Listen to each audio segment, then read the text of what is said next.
अस्सलाम वालेकुम स्टूडेंट्स, उम्मीद करती हूँ सब खैरियत से होंगे। आज हम करेंगे अपना lecture number 6A start. Topic का नेम है green house effect and global warming. Okay students, तो इसमें हमारे पास ऑब्वियसली आप लोगों ने पहले भी टर्म्स जो हैं वो इनके बारे में थोड़ा बहुत पता होगा कि ग्रीन हाउस इफ़ेक्ट क्या होता है या ग्लोबल वार्मिंग क्या होती है।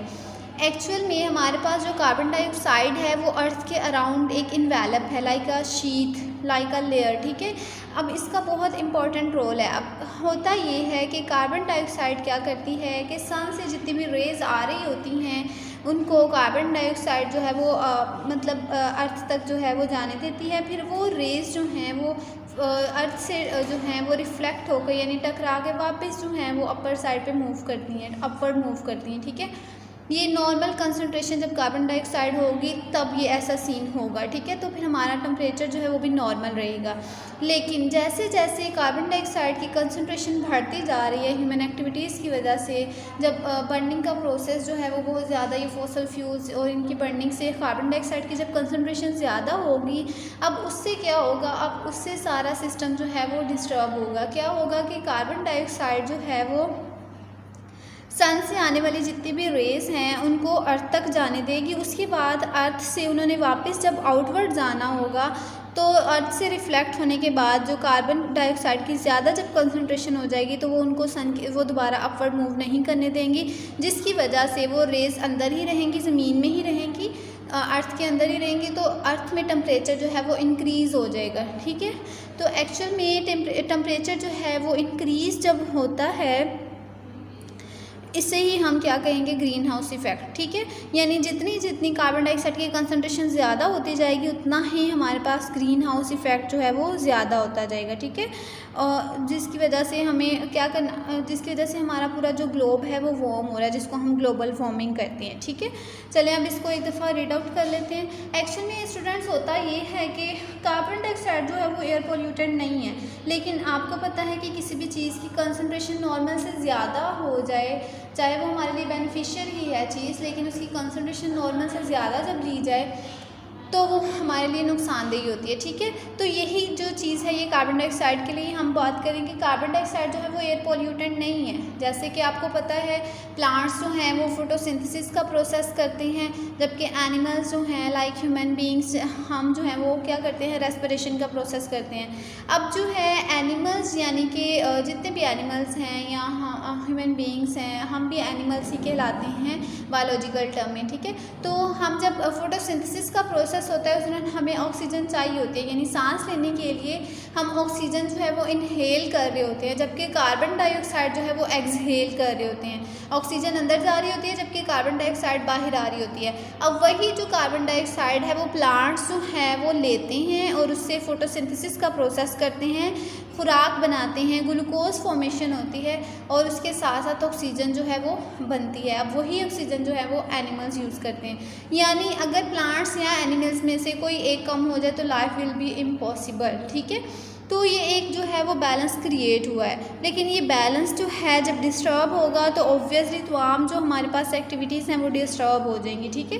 यही चीज़ इसमें बताई गई है कि कार्बन डाइऑक्साइड जो है वो ह्यूमन एक्टिविटीज़ की वजह से क्या हो रही है, बढ़ती जा रही है, और जिसकी वजह से फिर ये सब हो रहा है कि टेम्परेचर बढ़ रहा है, ग्लोबल वार्मिंग ज़्यादा हो रही है। The carbon dioxide form a layer around the earth like an envelope. It allows the UV radiations of the earth to pass through it and reach up to the earth. These rays are refracted from the earth's surface and go back to the upper atmosphere. Normal concentration of carbon dioxide layer retains enough heat to keep the atmosphere warm. So normal concentration of carbon dioxide is necessary and beneficial for keeping the temperature warm. Otherwise the earth would be अनइनहेबिटेबल, यानी अगर carbon dioxide अगर ना होती तो life will be impossible on earth. The earth's average temperature would be about -20 rather than presently average temperature is 15 degrees Celsius. Carbon dioxide is not an air pollutant. It is an essential gas for plants as O2 essential for animals. जैसे हमारे लिए oxygen बहुत compulsory है, इसी तरह जो carbon dioxide है वो प्लांट्स के लिए कंपल्सरी है। Plants consume carbon dioxide in photosynthesis process and produce O2. While animals use O2 in respiration and give out carbon dioxide, in this way a natural balance exists between these essential gases as represented here. ये देखें glucose जो है यानी कि जो हम खाना खाते हैं, ठीक है, जब ऑक्सीजन हमारे अंदर जा रही होती है तो ये रेस्पिरेशन का प्रोसेस हो रहा होता है, ठीक है, रेस्पिरेशन बाय एनिमल्स, इससे हमारी कार्बन डाइऑक्साइड बनेगी, उसके साथ साथ वाटर फॉर्मेशन होगी, ठीक है, जैसे स्वेटिंग होती है आपको तो वो वाटर ही आपकी बॉडी से निकल रहा होता है ना, उसके साथ साथ कार्बन डाइऑक्साइड एक्सहेल कर रही होती हैं। अब प्लांट्स क्या करते हैं, कार्बन डाइऑक्साइड और वाटर लेते हैं in the presence of sunlight, photosynthesis होती है, उससे ऑक्सीजन बनती है और फिर ग्लूकोज, ठीक है। तो ये एक बैलेंस है ना, एक साइकिल, इनमें से कोई एक चीज़ जो है वो स्किप हो जाएगी तो पूरा बैलेंस जो है वो डिस्टर्ब हो जाएगा। But this balance is being disturbed by emitting more and more carbon dioxide in air through different human activities. Although carbon dioxide is not a poisonous, yet its increasing concentration due to burning of fossil fuels in human activities is alarming. Carbon dioxide in the atmosphere acts like a glass wall of a greenhouse. It allows UV radiations to pass through it, but does not allow the IR radiations to pass through it. It traps some of the infrared radiations emitted by the earth, hence increased concentration of carbon dioxide layer absorb the escaping the hence increased concentration of carbon dioxide layer absorbs the infrared radiations emitted by the Earth's surface that prevent the heat energy escaping from the atmosphere. It helps to stop surface from cooling down during night. As the concentration of carbon dioxide in air increases, less heat is lost from the surface. Therefore, average temperature of surface increases. This is called greenhouse effect. This is proportional to carbon dioxide in air. Greater amount of carbon dioxide, more is trapping of heat due to increased warming. This phenomenon is known as global warming. ये वही चीज़ है जो मैंने आपको explain की थी, ये diagrammatically इसको जो है यहाँ पे शो किया गया है। यहाँ देखिए, ये हमारे पास अर्थ है, ये नॉर्मल कंसंट्रेशन जब कार्बन डाइऑक्साइड की होगी तब की बात है, ठीक है। अब क्या होगा, सन से आने वाली रेज जो हैं, ये हमारे पास जो पिंक वाली लेयर है ये कार्बन डाइऑक्साइड की है। जब सन से आने वाली रेज जो हैं ये इस कार्बन डाइऑक्साइड की लेयर से टकराएंगी तो वो इसको यहाँ से पास करते हुए अर्थ तक जाने देंगे, ठीक है। जब ये अर्थ से टकराएंगी दोबारा ये आउटवर्ड जो है वो मूव करेंगी, ठीक है।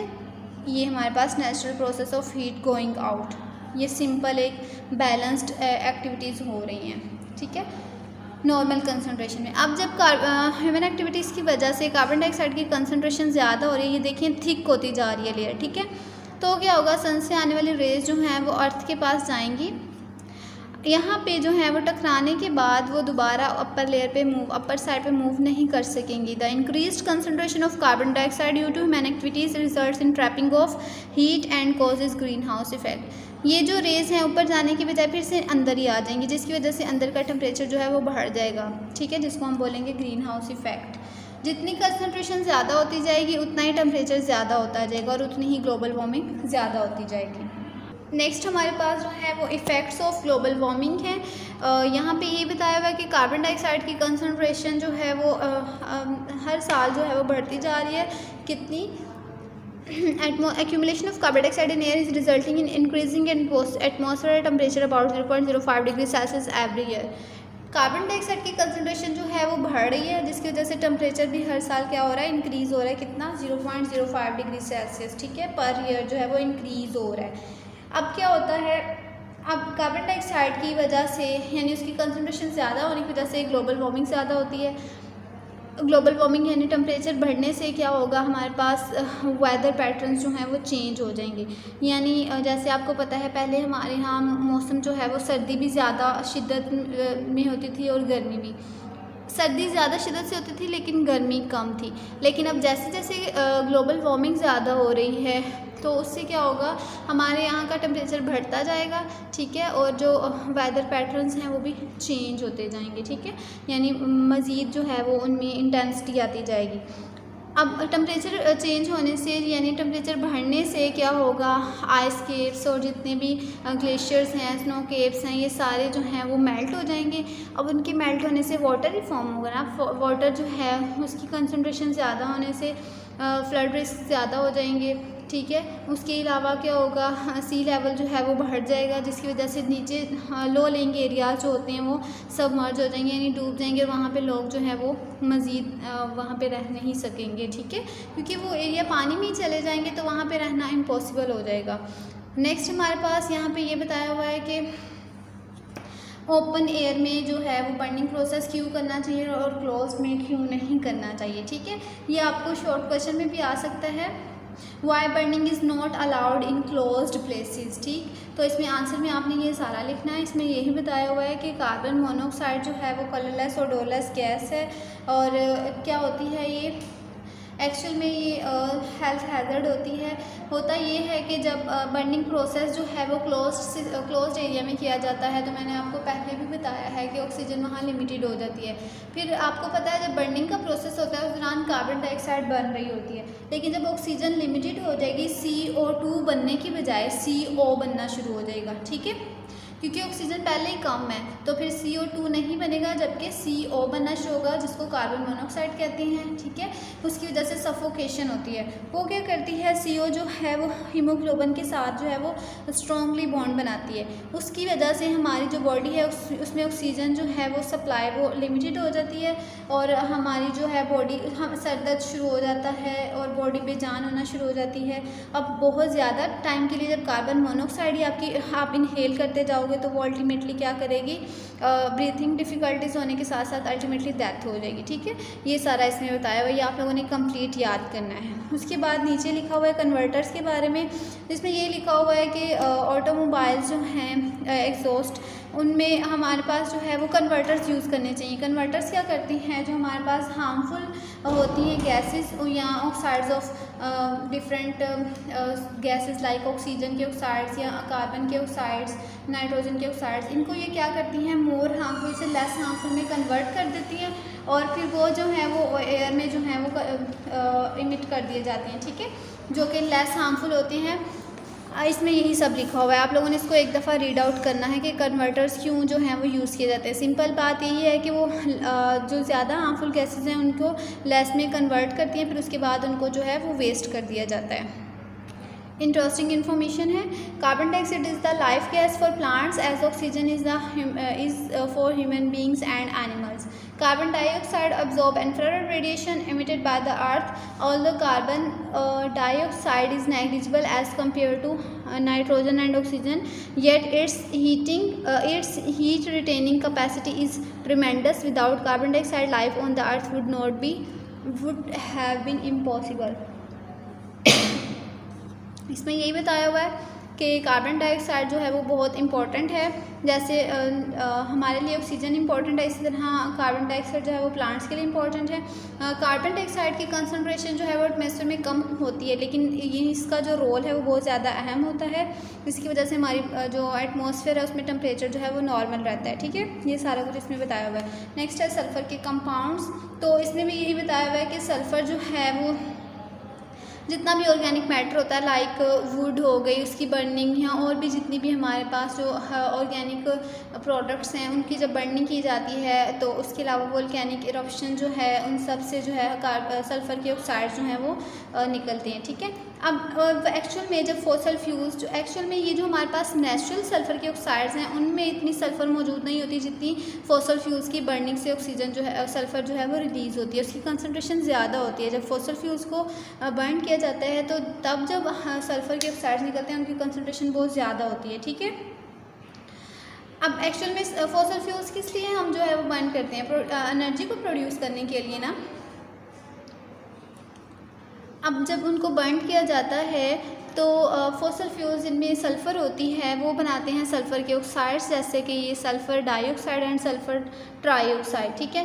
फिर ये जो हैं ये जाते हैं ऊपर एटमॉस्फेयर में, oxides of sulphur escape into the air, they are air pollutants. अब वहाँ पे आपको पता है अपर लेयर में हमारे पास वाटर वेपर्स भी होते हैं। जब ये ऑक्साइड्स जो हैं सल्फ़र डाइऑक्साइड और ट्राईऑक्साइड जब एयर में जाती हैं वहाँ पे वाटर भी मौजूद होता है, वाटर वेपर्स के साथ रिएक्ट करते हैं तो सल्फ्यूरिक एसिड बनाते हैं, ठीक है।